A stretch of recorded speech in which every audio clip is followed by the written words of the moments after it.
জুলাই সনদ বাস্তবায়ন, পিআর পদ্ধতিতে নির্বাচন সহ ৫ দফা দাবি আদায়ের লক্ষ্যে রাজধানী ঢাকা সহ সারা দেশে মানববন্ধন কর্মসূচি পালন করছে বাংলাদেশ জামায়াত ইসলামী। ঢাকায় মৎস্য ভবনের সামনে বক্তব্য রাখছেন জামায়াতের নায়েবে আমির ডক্টর সৈয়দ আব্দুল্লাহ মোহাম্মদ তাহের। আমরা সরাসরি চলে যাচ্ছি তার বক্তব্যে। এবং সংস্কারের জন্য একটি কমিশন করা হয়েছিল। আমরা বহুদিন ধরে এখানে অনেক আলাপ আলোচনা করেছি। একটি দল কথাই বলে আমরা সংস্কার চাই, আবার সংস্কারের ঐক্যমত্যে বাস্তবায়ন করতে গেলে প্যাঁচ লাগাই দেয় এবং এইভাবে ফেব্রুয়ারিতে যদি নির্বাচন হয় তাহলে সময় ক্ষেপণ করে তারা ওই সংস্কার বাস্তবায়নের কাজ থেকে সংকুচিত করার ষড়যন্ত্র করছে। জনগণ বুঝে, যদি জনগণ ফাইনালি দেখে যে সংস্কার আর হচ্ছে না, তাহলে সংস্কারকে করার জন্য, সরকারকে বাধ্য করার জন্য যেভাবে মাঠে নেওয়া দরকার আমরা সেভাবে মাঠে নামবো জনগণের সাথে নিয়ে। অনেক আলোচনার পরে আমরা শুরু থেকেই বলেছিলাম, সকল দল যদি এক জায়গায় একমত না হয় তাহলে সংস্কার ইস্যুতে গণভোট অর্জন করা, কারণ জনগণই হচ্ছে সুপ্রিম অথরিটি।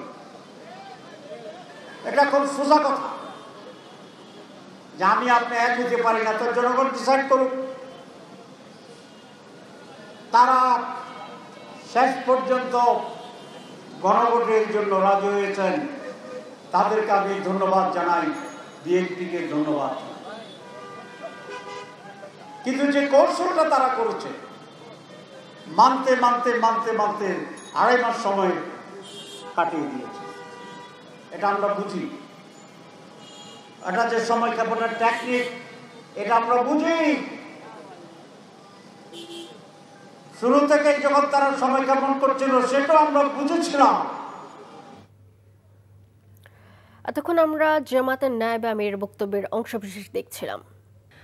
জাতীয় নির্বাচন কোন পদ্ধতিতে হবে তা জনগণই সিদ্ধান্ত নেবে বলে জানিয়েছেন বিএনপির স্থায়ী কমিটির সদস্য ডাক্তার AZM জাহিদ হোসেন।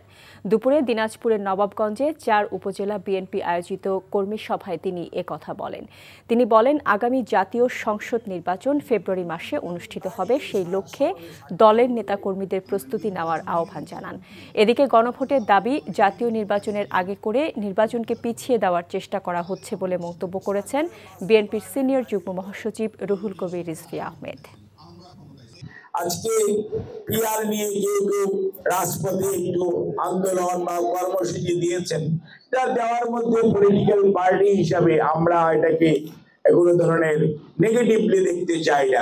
মানুষ জানমেলা কাকে ভোট দিচ্ছে এবং কে নির্বাচিত হচ্ছে, কাকে কোন পলিটিক্যাল পার্টি নির্বাচিত করছে, অর্থাৎ জনগণ যখন সরাসরি দেখে ভোট দিচ্ছে সেইটা কি বেশি ভালো, না প্রার্থী পলিটিক্যাল পার্টির নীতি নির্ধারকরা তাদের প্রার্থীগুলোকে জনগণ জানলো না, তাদেরকে তারা ঠিক করে দিল যে ঠিক আছে আমাদের এই 25 জন, আমাদের 20 জন, আমাদের 30 জন, অর্থাৎ আপনি ক্ষমতাটা গেল কুক্ষিগত করলেন। আপনাদের অন্য কোনো মাস্টার প্ল্যান আছে কিনা?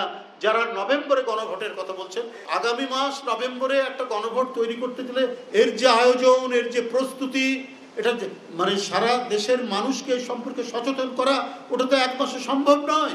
মনে হচ্ছে যে আপনারা যে জাতীয় নির্বাচন, জাতীয় সংসদ নির্বাচন, সেই নির্বাচনটাকেই আপনারা প্রলম্বিত করতে চাচ্ছেন। অন্তর্বর্তী সরকারের 4 থেকে 5 জন উপদেষ্টা একটি বিশেষ রাজনৈতিক দলের স্বার্থে কাজ করছেন এমন অভিযোগ তুলেছেন জামায়াতে ইসলামীর নায়েবে আমির ডক্টর সৈয়দ আব্দুল্লাহ মোহাম্মদ তাহের। তার দাবি, তারা প্রশাসনকে দলীয়করণের মাধ্যমে জনপ্রশাসনকে রাজনৈতিকভাবে প্রভাবিত করার চেষ্টা করছেন। সকালে জুলাই সনদ বাস্তবায়ন, পিআর পদ্ধতিতে নির্বাচনের দাবি সহ 5 দফা বাস্তবায়নের লক্ষ্যে আয়োজিত মানববন্ধনে তিনি এসব কথা বলেন। একই দাবিতে রাজধানীতে মানববন্ধন করেছে ইসলামী দলগুলো। বিস্তারিত নাহিদ প্রিন্সের রিপোর্টে। গণভোটের মাধ্যমে জুলাই সনদের আইনি স্বীকৃতি, আগামী ফেব্রুয়ারিতে জাতীয় নির্বাচনের আয়োজন, সংসদের 1 বা 2 কক্ষে সংখ্যানুপাতিক পদ্ধতিতে নির্বাচন, লেভেল প্লেয়িং ফিল্ড নিশ্চিত করা এবং দুর্নীতি ও দমন নিপীড়নের বিচারের দাবিতে রাজধানীতে যুগপৎ আন্দোলন করেছে জামায়াতে ইসলামী সহ 7টি ইসলামী দল। গাবতলী থেকে ফার্মগেট, মৎস্য ভবন, পল্টন, গুলিস্তান হয়ে যাত্রাবাড়ি পর্যন্ত প্রায় 20 কিলোমিটার রাস্তায় মানববন্ধনে অংশ নেন জামায়াত নেতারা। এ সময় জুলাই সনদ বাস্তবায়ন, ফ্যাসিবাদের সহযোগী জাতীয় পার্টি সহ 14 দলের নিষিদ্ধের দাবি তোলেন নেতাকর্মীরা। মৎস্য ভবনের মানববন্ধনে প্রধান অতিথির বক্তব্যে জামায়াতের নায়েবে আমির ডাক্তার সৈয়দ আবদুল্লাহ মোহাম্মদ তাহের অভিযোগ করেন, সিভিল ও পুলিশ প্রশাসনের বিশেষ দলের লোক নিয়োগ দিয়ে সরকার নিরপেক্ষতা হারিয়েছে। সরকারের 4-5জন উপদেষ্টা একটি বিশেষ দলের পক্ষে সকল নিয়োগকে নিয়ন্ত্রণ করে নতুন করে যদিও নির্দলীয় সরকার প্রশাসনকে একটি দলীয় সরকারে পরিণত করার চেষ্টা করে। নভেম্বরের মধ্যে জুলাই জাতীয় সনদের ব্যাপারেও গণভোটের দাবিও জানান তিনি। একই দাবি জানান অন্যান্য ইসলামিক রাজনৈতিক দলের নেতাকর্মীরা। Nahid Prince, NTV news, Dhaka. 19 অক্টোবরের মধ্যে বিকল্প প্রতীকের প্রস্তাবনা না দিলে নির্বাচন কমিশন অন্য প্রতীক বরাদ্দ করে এনসিপিকে নিবন্ধন দেবে বলে জানিয়েছেন নির্বাচন কমিশন সচিবালয়ের সচিব আক্তার আহমেদ। দুপুরে আগারগাঁওয়ে নির্বাচন ভবনে এক ব্রিফিংয়ে সাংবাদিকদের কাছে একথা জানান তিনি। নির্বাচনে আইন শৃঙ্খলার গুরুত্ব উল্লেখ করে এ বিষয়ে প্রস্তুতির জন্য আগামী 20 অক্টোবর সেনা, নৌ ও বিমান বাহিনী সহ আইন শৃঙ্খলা বাহিনীর সাথে নির্বাচন কমিশন বৈঠক করবে বলেও জানান সচিব। এ পর্যন্ত 11টি দেশে প্রবাসী ভোটারদের নিবন্ধনের কার্যক্রম চলমান আছে। গণভোটের বিষয়ে নির্বাচন কমিশনে ঐক্যমত কমিশনের সুপারিশ এলে পরবর্তী করণীয় ঠিক করা হবে বলে জানান আক্তার আহমেদ। নতুন রাজনৈতিক দলের নিবন্ধনের সিদ্ধান্ত আগামী সপ্তাহে চূড়ান্ত করা হবে বলে উল্লেখ করেন তিনি। শাপলার বিষয়ে নির্বাচন কমিশনের অবস্থান একই, যেহেতু নির্বাচন পরিচালনা বিধিমালায় এটা নাই, অর্থাৎ দেওয়ার সুযোগ নাই। আমরা একটা চিঠি দিয়েছি ওনাদেরকে যে আগামী 19 তারিখের ভিতরে ওনারা বিকল্প ওনাদের চাহিত প্রতীক জানাবেন। যদি এটা 19 তারিখের ভিতরে না জানান তাহলে স্বীয় বিবেচনায় নির্বাচন কমিশন এ বিষয়ে প্রতীক সিদ্ধান্ত নেবে। দুর্নীতিগ্রস্ত কাউকে জাতীয় নির্বাচনে মনোনয়ন না দেওয়ার আহ্বান জানিয়েছে দুর্নীতি দমন কমিশনের দুদক চেয়ারম্যান মোহাম্মদ আব্দুল মোমেন। তিনি বলেছেন, সৎ ও যোগ্য ব্যক্তিদের মনোনয়ন দিতে পারলেই দেশে দুর্নীতি দমনে বড় পরিবর্তন আসবে। সকালে দুদক কার্যালয়ে রিপোর্টার এগেইনস্ট করাপশন র্যাকের সাংবাদিকদের অংশগ্রহণে এক কর্মশালায় দুদক চেয়ারম্যান বলেন, জাতীয় নির্বাচনে প্রার্থী হিসেবে সৎ মানুষদের সামনে আনা দরকার। সাংবাদিকদের এক প্রশ্নের জবাবে তিনি জানান, নির্বাচনে দুর্নীতিগ্রস্ত প্রার্থীদের তথ্য পেলে দুদক প্রয়োজনীয় ব্যবস্থা নেবে। আরেক প্রশ্নের জবাবে দুদক চেয়ারম্যান বলেন, সাধারণ অপরাধী কিংবা সাবেক প্রধানমন্ত্রী শেখ হাসিনা ও তার পরিবারের সদস্য দুদকের কাছে সবাই সমান।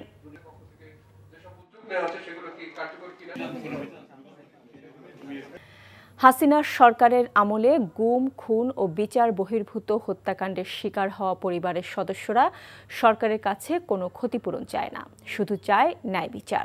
আন্তর্জাতিক অপরাধ ট্রাইব্যুনালে যখন শেখ হাসিনার বিরুদ্ধে মানবতা বিরোধী অপরাধের মামলার বিচার চলছে, তখন ট্রাইব্যুনালের বাইরে মাজার কেটে অনুষ্ঠিত মানববন্ধনে গুম ও বিচার বহির্ভূত হত্যাকাণ্ডের শিকার হওয়া পরিবার ও স্বজনদের সংগঠন মায়ের ডাকের পক্ষ থেকে এই দাবি জানানো হয়। মায়ের ডাকের সংগঠক সানজিদা ইসলাম তুলি এই দাবির পাশাপাশি আরও অভিযোগ করেন, শেখ হাসিনার পতনের 1 বছর পরও গুম হওয়া পরিবারের সদস্যদের বিচারের দাবিতে রাস্তায় দাঁড়াতে হচ্ছে, এটা কোনো অবস্থাতে কাম্য নয়। গুমের অভিযোগে অনেকগুলো মামলা হয়েছে, ট্রাইব্যুনাল মাত্র 2টি মামলায় গ্রেপ্তারি পরোয়ানা জারি করেছে। যাদেরকে সুরক্ষিত রাখতে চাচ্ছেন, যাদের এগেইনস্টে অ্যালিগেশন, যাদেরকে বাঁচাতে চাচ্ছেন, যাদেরকে অবৈধভাবে বর্ডার পার হতে সাহায্য করছেন, প্রত্যেকটা মানবাধিকার লঙ্ঘনের, প্রত্যেকটা গুমের সাথে যারা যুক্ত প্রত্যেককে বিচারের আওতায় আনতে হবে। বাণিজ্য মন্ত্রণালয়ের অনুমোদন ছাড়া ভোজ্য তেলের দাম বাড়ানোর এখতিয়ার ব্যবসায়ীদের নেই বলে জানিয়েছেন বাণিজ্য উপদেষ্টা শেখ বশিরউদ্দিন। সকালে রাজধানীর পূর্বাঞ্চলে বসুন্ধরা কনভেনশন সিটিতে আয়োজিত 20তম জাতীয় ফার্নিচার মেলার উদ্বোধনী অনুষ্ঠান শেষে সাংবাদিকদের প্রশ্নের জবাবে তিনি একথা জানান। 5 দিনব্যাপী এই মেলা আগামী 18 অক্টোবর শেষ হবে। মেলায় মোট 48টি ফার্নিচার কোম্পানির 278টি স্টল জায়গা পেয়েছে। প্রতিদিন সকাল 10টা থেকে রাত ৯টা পর্যন্ত মেলা উন্মুক্ত থাকবে। বাণিজ্য উপদেষ্টা বলেন, এবছরের শেষ নাগাদ বা নতুন বছরের শুরুতে দেশের বিনিয়োগ পরিবেশ অনুকূলে আসবে বলে আশাবাদ ব্যক্ত করেন। অনুশীলন সহ সুযোগ সুবিধা প্রদানে অসহযোগিতার জবাব হংকংকে মাঠেই দিতে হবে বলে জানিয়েছেন বাংলাদেশ ফুটবল ফেডারেশন বাফুফের সভাপতি তাবিত আউয়াল। ফিফা ফরওয়ার্ড প্রজেক্টের আওতায় নির্মিত কমলাপুর স্টেডিয়াম এবং বাফুফে ভবন সংলগ্ন আর্টিফিশিয়াল টার্ফ মাঠের উদ্বোধনের পর একথা বলেন বাফুফে প্রধান। সকালে বীরশ্রেষ্ঠ শহীদ সিপাহী মোহাম্মদ মোস্তফা কামাল স্টেডিয়াম মাঠের আর্টিফিশিয়াল টার্ফ উদ্বোধনী অনুষ্ঠানে প্রধান অতিথি হিসেবে উপস্থিত ছিলেন যুব ও ক্রীড়া উপদেষ্টা আসিফ মাহমুদ সজীব ভুইয়া। এরপর মতিঝিল বাফুফে ভবন সংলগ্ন আর্টিফিশিয়াল টার্ফ মাঠ উদ্বোধন করেন তাবিত। হোস্ট নেশন আমাদের খেলোয়াড়দের বিরুদ্ধে যে আচরণ করেছে বা অবস্থা আমাদের পরিষদ দিয়েছে, আমি মনে করি সেটার বেস্ট জবাব দিতে হবে। আজকে খেলা জিতে অন্য কোথাও কমপ্লেন না করে, আমি বিশ্বাস করি যে আজকে খেলা আমরা জিতবো, জিতে আমরা হোস্ট নেশনকে দেখিয়ে দিব যে এইসব অপকৌশলে কোনো লাভ হবে না। আমাদের টিমের সাথে যখনই আমরা বিদেশ যাই, আপনারা দেখেছেন যে ইন্ডিয়াতেও কিন্তু শিলংয়ে আমরা অত ভালো ফেসিলিটি আমরা পাই না। সবকিছুর ক্ষেত্রে আমাদের খেলোয়াড়দের মন মানসিকতা খুব স্ট্রং আছে। চট্টগ্রাম বিশ্ববিদ্যালয় কেন্দ্রীয় ছাত্র সংসদ চাকসু নির্বাচন আগামীকাল। নির্বাচন পরিচালনা কমিটি জানিয়েছে, ভোট গ্রহণের সব প্রস্তুতি সম্পন্ন হয়েছে, নেওয়া হয়েছে পর্যাপ্ত নিরাপত্তা ব্যবস্থা। চট্টগ্রাম বিশ্ববিদ্যালয় প্রতিনিধি ফুয়াদ মণ্ডলকে সাথে নিয়ে শামসুল হক হায়দরির পাঠানো রিপোর্ট, ক্যামেরায় ছিলেন এনামুল হক। ৩৫ বছর পর অনুষ্ঠিত হতে যাচ্ছে চট্টগ্রাম বিশ্ববিদ্যালয় কেন্দ্রীয় ছাত্র সংসদ চাকসু নির্বাচন। এ লক্ষ্যে সব ধরনের প্রস্তুতি সম্পন্ন করেছে নির্বাচন কমিশন। ইতোমধ্যে প্রার্থীদের নাম ও ব্যালট নম্বর সংবলিত ব্যালট পেপার ছাপানো হয়েছে, ভোট কেন্দ্রে পাঠিয়ে দেওয়া হয়েছে ব্যালট বক্স। নির্বাচন নির্বিঘ্ন করার কথা জানিয়েছেন নির্বাচন সংশ্লিষ্টরা। 31টা পয়েন্ট আছে বিশ্ববিদ্যালয়ে ঢোকার, প্রত্যেকটি পয়েন্টেই আমরা প্রক্টর অফিসের তত্ত্বাবধানে প্রত্যেকটি কর্নারে প্রত্যেকটি জায়গায় আমরা ম্যানপাওয়ার ডেপ্লয় করেছি এবং সেটা হলো আইনশৃঙ্খলা বাহিনীর সদস্য। আমার ধারণা যে স্ক্যানার মেশিন স্ক্যানিং শুরু করতে কোনো ক্রমেই 6টা 6:30টার আগে নয়, তার থেকে 7 ঘন্টা যদি হয়, এরপরে রেজাল্ট ফাইনাল করা, it is almost like next morning. ভোটের দিন ক্যাম্পাসে প্রবেশ করতে পারবে না বহিরাগতরা। ২৭,০০০-এর বেশি ভোটারের অধিকাংশই শহর থেকে ক্যাম্পাসে ভোট দিতে আসবেন, তাই তাদের জন্য অতিরিক্ত বাস ও শাটল ট্রেনের ব্যবস্থা করা হয়েছে। সব মিলিয়ে উৎসব মুখর পরিবেশে নির্বাচন হবে বলে আশা করছেন প্রার্থীরা। ছাত্র সংগঠনগুলো এবং যারা স্বতন্ত্র প্রার্থী রয়েছে, ভোটার রয়েছে, তাদের সকলের মাঝেই আমরা সৌহার্দ্যপূর্ণ সম্পর্ক দেখেছি এবং আমার মনে হচ্ছে যে চট্টগ্রাম বিশ্ববিদ্যালয়ে যে নির্বাচন অনুষ্ঠিত হতে যাচ্ছে তা সারা বাংলাদেশের একটা দৃষ্টান্ত স্থাপন করবে। আমরা স্টুডেন্টের সাথে কথা বলেছি, তারা আশ্বস্ত করেছে তারা ভোট দিতে আসবে, কারণ দীর্ঘদিন পরে নির্বাচন হচ্ছে, এটা তাদের অধিকার। শিক্ষার্থীরা তাদের যে প্রতিনিধি নির্বাচন সেটা করতে পারছে, কিন্তু আমরা শঙ্কিত যে আমাদের এই যে দীর্ঘদিনের যে অপেক্ষা সেটা আসলে আমাদের বিফলে যাচ্ছে কিনা। ভোট গ্রহণ শেষে ফলাফল প্রকাশ করতে 16 অক্টোবর সকাল পর্যন্ত সময় লাগতে পারে বলে জানিয়েছে নির্বাচন পরিচালনা কমিটি। NTV news desk. এদিকে রাজশাহী বিশ্ববিদ্যালয় কেন্দ্রীয় ছাত্র সংসদ রাকসু হল সংসদ ও সিনেটে ছাত্র প্রতিনিধি নির্বাচনে প্রচারণা শেষ হচ্ছে আজ রাত 12টায়। প্রচারণার শেষ দিনে ছাত্রদল ও ছাত্র শিবির একে অপরের সাথে শুভেচ্ছা বিনিময় করেছেন। এদিকে নির্বাচন কমিশনের ভোট গ্রহণের প্রস্তুতি প্রায় শেষ। রাজশাহী বিশ্ববিদ্যালয়ের প্রতিনিধি আবু সালেহ শোয়েবকে সাথে নিয়ে সম ও সাজুর রিপোর্ট, ক্যামেরায় ছিলেন শরীফুজ্জামান রয়েল। প্রায় ৩৫ বছর পর অনুষ্ঠিত হতে যাওয়া রাকসু নির্বাচনের শিডিউল 4 দফা পেছানোর ফলে প্রায় 1 মাস নির্বাচনী প্রচারের সুযোগ পেয়েছে প্রার্থীরা। মঙ্গলবার নির্বাচনী প্রচারণার শেষ দিন প্রধান দুটি প্রতিপক্ষ প্যানেলের ভিপি প্রার্থীরা একে অপরের সাথে কোলাকুলি করে ক্যাম্পাসে স্থাপন করেছেন সৌহার্দ্য সম্প্রীতির এক অনন্য দৃষ্টান্ত। আমরা খুবই আশাবাদী জয়ের ব্যাপারে এবং নির্বাচন কমিশনের প্রতি আমাদের আস্থা রয়েছে। তারা আমাদের পিতৃ সমতুল্য, বাবা কখনো সন্তানের সাথে বেইমানি করতে পারে না। সুদীর্ঘ অপেক্ষার পর যে সময়টা আসতেছে, এই সময়টা, এই দিনক্ষণটা ইতিহাস সৃষ্টিকারী দিন। এই পদক্ষেপটা ইতিহাস সৃষ্টিকারী পদক্ষেপ। এ বিষয়ে নির্বাচনের প্রার্থীরা শিক্ষার্থীরা, ভোটাররা সবাই অনেক খুশি। এরই মধ্যে ভোট গ্রহণের সার্বিক প্রস্তুতি শেষ করে ফেলেছে নির্বাচন কমিশন। এদিকে ভোটারদের নিরাপত্তা নিশ্চিতে সম্মিলিত প্রস্তুতি নিয়েছে আইন শৃঙ্খলা রক্ষাকারী বাহিনী। 17টা কেন্দ্রে আমাদের যে ভোট গ্রহণ হবে, ব্যালট বাক্স থাকবে, প্রতিটা কেন্দ্রে 6টি ব্যালট বাক্স থাকবে এবং 6টি রঙের এবং 6টি ব্যালট পেপারে প্রত্যেকটা যে ভোটার ভোট দিবেন। বিজিবি এবং র্যাব ওনারা পেট্রোলে থাকবে, কিছু কিছু গুরুত্বপূর্ণ পয়েন্ট ওনারা থাকবে, আর ওভারঅল ভোট কেন্দ্রগুলোতে আমাদের পুলিশের লোক থাকবে। 16 অক্টোবর রাষ্ট্র নির্বাচনে ভোট গ্রহণ। নির্বাচনে ভোটার রয়েছে 28,901 জন। সৌম সাজু, এনটিভি নিউজ, রাজশাহী। 3 দফা দাবি আদায়ের লক্ষ্যে আন্দোলনরত এমপিওভুক্ত শিক্ষা প্রতিষ্ঠানের শিক্ষক কর্মচারীরা সচিবালয়ের উদ্দেশ্যে পদযাত্রা শুরু করেছেন। এর আগে বিকেল 4টার মধ্যে প্রজ্ঞাপন জারি না হলে কঠোর আন্দোলনের হুঁশিয়ারি দিয়েছিলেন তারা। পাশাপাশি দ্বিতীয় দিনের মতো সারা দেশে কর্মবিরতিও পালন করেছেন আন্দোলনকারীরা। গত 3 দিন ধরে 3 দফা দাবিতে কেন্দ্রীয় শহীদ মিনারেও অবস্থান করছিলেন বিপুল সংখ্যক শিক্ষক কর্মচারী।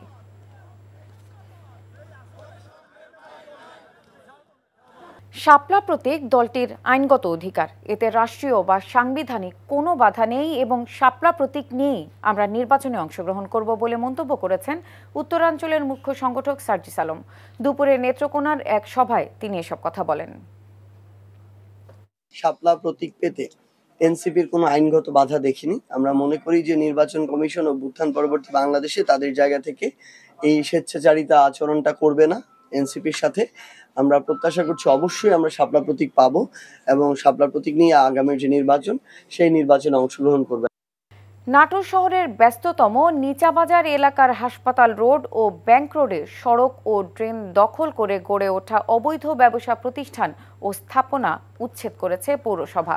নাটোর পৌরসভার প্রশাসক ও এডিসি আবুল হায়াতের নেতৃত্বে সকালে ওই 2 সড়কে উচ্ছেদ অভিযান চালায় পৌর কর্তৃপক্ষ।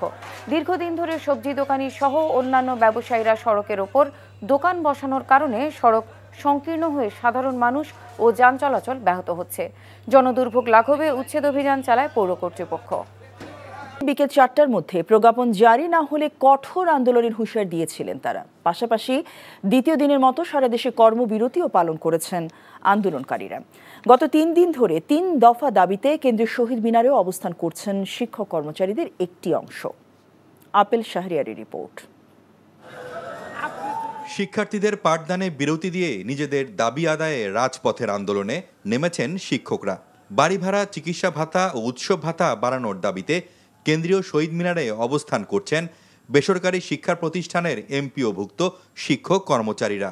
গত রোববার জাতীয় প্রেস ক্লাবে অবস্থান কর্মসূচিতে পুলিশের লাঠিপেটার পর শহীদ মিনারে এসে অবস্থান নেন বিক্ষোভকারীরা। আন্দোলনে যুক্ত হতে দেশের বিভিন্ন জেলা থেকে শহীদ মিনারে জড়ো হন অনেকে। আমাদের 45% দাবি ছিল, সেই দাবি আমাদের সর্বশেষ আমাদের শিক্ষা উপদেষ্টা 20% আমাদের সাথে সম্মত হয়েছেন এবং 20% প্রজ্ঞাপন দেওয়ার কথা হলেও তারা টালবাহানা করে আজকে শিক্ষক সমাজকে রাস্তায় নামিয়ে দিয়েছে। যদি আজকের মধ্যে আমাদের পরিপত্র দেওয়া না হয় তাহলে আমরা আন্দোলন থেকে যাচ্ছি না। আমরা দাবি আদায় করে আমাদের এখান থেকে আমরা ত্যাগ করব, এর আগে আমরা যাচ্ছি না। শুধু আশ্বাস নয়, প্রজ্ঞাপন নিয়েই ক্লাসে ফিরতে চান বিক্ষুব্ধরা। 2 ঘন্টার মধ্যে অবশ্যই প্রজ্ঞাপন দিতে হবে, না হলে আমরা সচিবালয় অভিমুখে পদযাত্রা করব। আজকে দেখেন, আজকে এই কর্মসূচি দাবানলের মতো সারা বাংলাদেশে ছড়িয়ে পড়েছে। এটা আমাদের দাবি না, এটা সিদ্ধান্ত বাস্তবায়নের দাবি আমাদের। সুতরাং এখন মন্ত্রণালয়ে গিয়ে আলোচনা করার কোনো বিষয় নেই, বিষয়টা সিদ্ধান্ত হয়ে গেছে, এখন সরকার ইমপ্লিমেন্ট করা দরকার। সারা দেশে দ্বিতীয় দিনের মতো কর্মবিরতি পালন করছেন শিক্ষক কর্মচারীরা। বিভিন্ন শিক্ষা প্রতিষ্ঠানে শিক্ষার্থীদের মাঠে খেলাধুলা করে সময় কাটাতে দেখা যায়। শিক্ষকদের অনেকে শিক্ষা প্রতিষ্ঠানে আসলেও ক্লাস নেননি। Apple Shahriar, NTV news, Dhaka.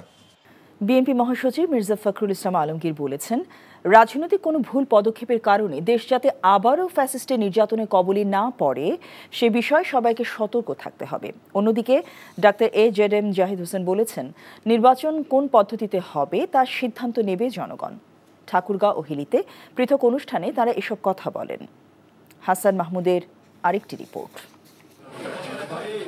Thakurgaon জেলা শিল্পকলা একাডেমি মিলনায়তনে ঠাকুরগাঁ সদর ও রুহিয়া উপজেলা বিএনপির বর্ধিত সভায় যোগ দেন দলের মহাসচিব মির্জা ফখরুল ইসলাম আলমগীর।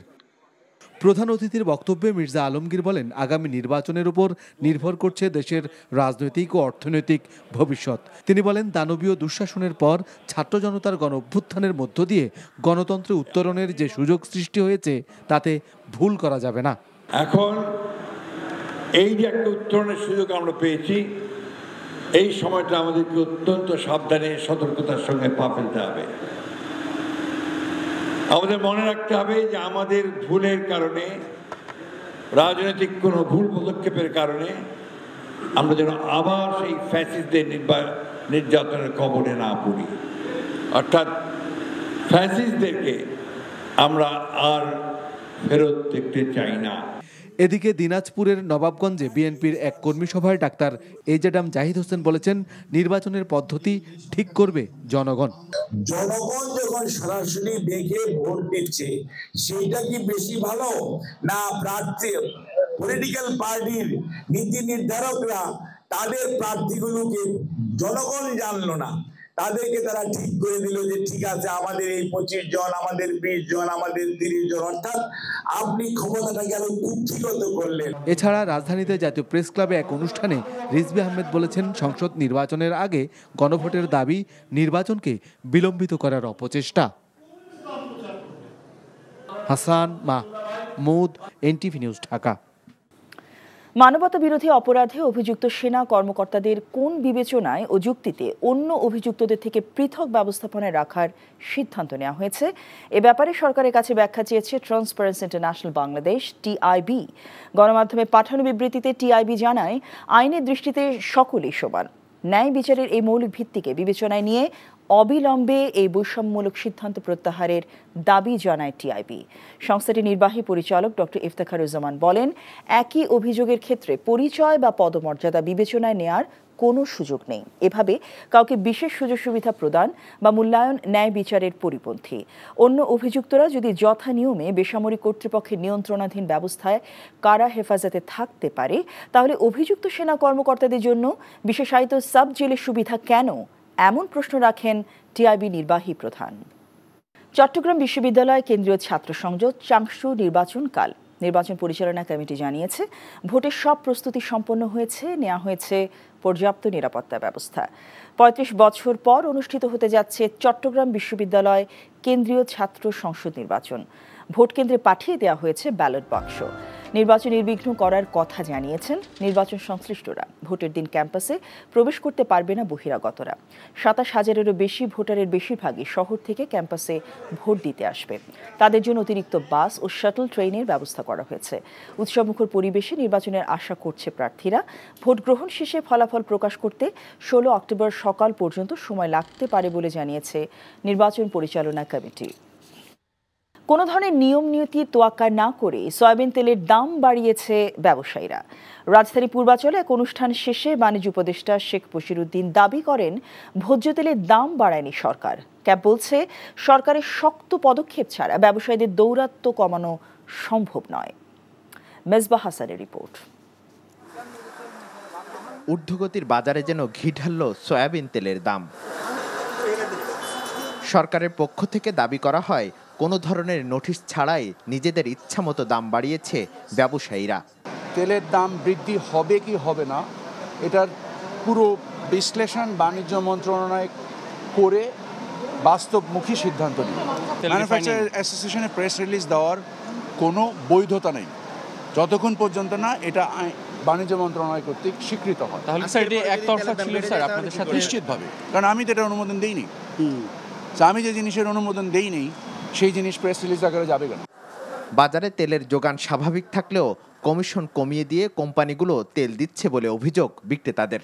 নতুন করে তেলের দাম বৃদ্ধিতে ক্ষুব্ধ ভোক্তারাও। যেই বেতন পাই বেতন অনুযায়ী বাজার সাজার করাটা খুব একটা টিপিক্যাল হয়ে যায়, এবং তৈলের দাম তো অলরেডি বেড়ে গেছে, এবং যেই তৈল আমরা খাই এটা আসলে আমাদের জন্য এটা কমফোর্টেবল না। আসলে তেলের সর্বত কোনো ঘাটতি নেই, সর্ব ভালো, দাম বাড়ার কোনো যুক্তি আসে না, কোনো তেলের সর্ব ঘাটতি নেই, কিন্তু হুদায় দামটা বাড়তেছে এখন।